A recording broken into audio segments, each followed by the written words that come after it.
So for this assignment, it was either create a podcast or create a video in order to go over my soul's journey of why I want to become a teacher.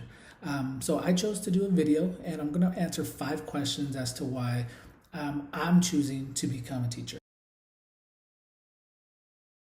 So why am I choosing to become a teacher? It's pretty simple. I want to be that positive influence in someone else's life like I had in my life. I also want to do this for students and kids who think school is hard and who thinks no one's on their side. I want to be able to show that it's not hard as long as you have someone who has a vested interest in your well-being and your future, and also that is on their side and is available to them and can speak to them like so many adults have spoken to me and so many adults have guided me. I would like to be that voice that they have. I would like to be that positive influence that they have. So teaching's a calling because everything that I've done up until this point has prepared me in order to become a teacher. I started working with youth from the ages of 7 to 17 at an after-school program in my 11th grade year of high school, and I kept working with them throughout college. So for 10 years, I was working with youth for 7 to 17, and then from there, I went and I became a trainer at a local health plan, working with adults, brand new employees, and seasoned employees, teaching them processes, teaching them system functions and things like that. And everything has prepared me. Dealing with children and their issues, and then dealing with adults and their issues, has led me to believe and to know that where I need to be is actually teaching the youth. So teaching is definitely a way of building community, building relationships, and extending yourself and the wholeness. Again, in my experiences working with children, I created bonds over those 10 years that I will always remember, and even them to this day, if they see me, they will remember. In my training classes that I have, I build bonds with individuals where I can see them down the hall, we'll joke, we'll have interactions where, yeah, there may not be a close friend, but I have built a bond and built a relationship with them. So thinking about a time when I had to remain resilient was in my journey as a trainer at my local health plan. You deal with a lot of individuals, a lot of personalities. So me, I like to keep things light. I like to joke around. And there was this always, 1 or 2 people per class, right, that just would not want to joke around. They would not want to interact. So how you deal with that, you just continue to do what makes you comfortable. And for me, being humorous and being interactive and relatable is how you do that. And by the end of the training class, by the end of our time together, these people are the ones who finally come around and they're like laughing with you, they're joking with you. But it does take a while to crack that open. But you just have to remain true to who you are.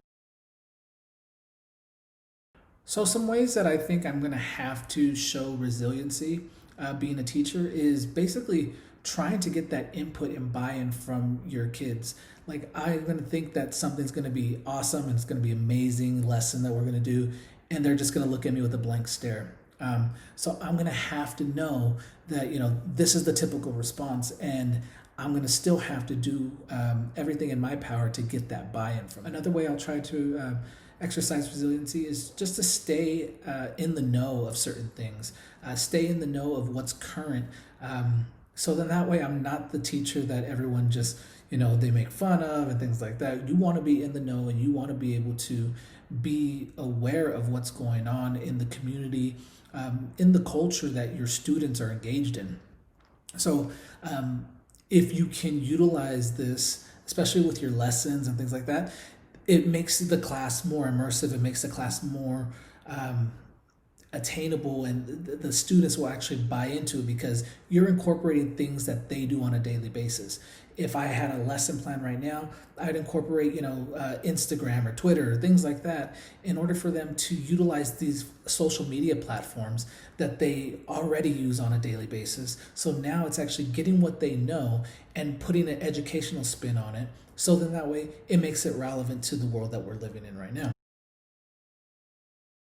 In order to thrive as a teacher, I think you just need to be on the same level and build relationships, have a great relationship with your students, know what they like, build that classroom community. Um, Again, know what they like. So incorporating that into your lessons, incorporating that when you talk to them, because it's having that one-on-one relationship. There's nothing like it. So if they have a positive relationship with their teacher who knows their interests and knows what they like, that's something that they can't get anywhere else. So that's the most important thing. That's how you're going to thrive and not just survive. Just surviving is going in there and doing the bare minimum, having a class, and the class isn't going to respect you. They're going to say they don't know anything about me, they don't care about me. But if you're going in there and you're making it a point to know your students, know what they like, know what they dislike, know how to get their buy-in on things, then you're going to have a great class, and you're going to have a great community that explores their culture, that explores everything that they need, and they're going to have a ton of buy-in into your classroom community. I believe it's going to be for the best, just as we are given grace in every time. I want to put that on my students. I want to give them grace no matter what they do, no matter how they act. Today, tomorrow is a brand new day. And I want to be able to have that in my heart so that way they're never cast aside. They're never thought of, oh, that's a bad kid, I'm never going to be able to get through to them. Because that, if you think that way, then you're never going to be able to get through to the student. Especially in my family and around the community, students, they think that school's supposed to be hard. They think that the teachers are against them when they're not. They're trying to help you out. They should be, at least. They should be trying to help you out. They should be teaching you in order to build your skills for the class and for life.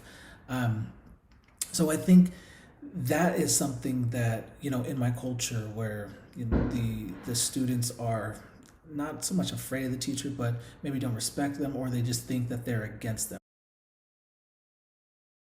I believe it has shaped me to go and become a teacher, just because I've seen so many kids just get caught in, their environment, and get caught in, wanting to express themselves or feeling a certain way, and then they can't, and then they feel that everyone's against them. Or because they're a certain race, that they shouldn't do good in school, and because they're in a certain race they can't be in honors or AP classes. I think my experience in K-12 has shaped the way I want to teach, because I've taken all the good experiences that I've had, and I said I want to incorporate that. I want to be a teacher that challenges their students but also makes it fun. I want to be someone who is involved and knows exactly what the students are going through, can relate to the students, but yet has the most challenging class and challenges them on a level that they've never been challenged. It's opened my eyes to a world of new possibilities of what I can incorporate in the classroom and how I can get these relationships to build easily. Usually I build relationships just on my interaction with people.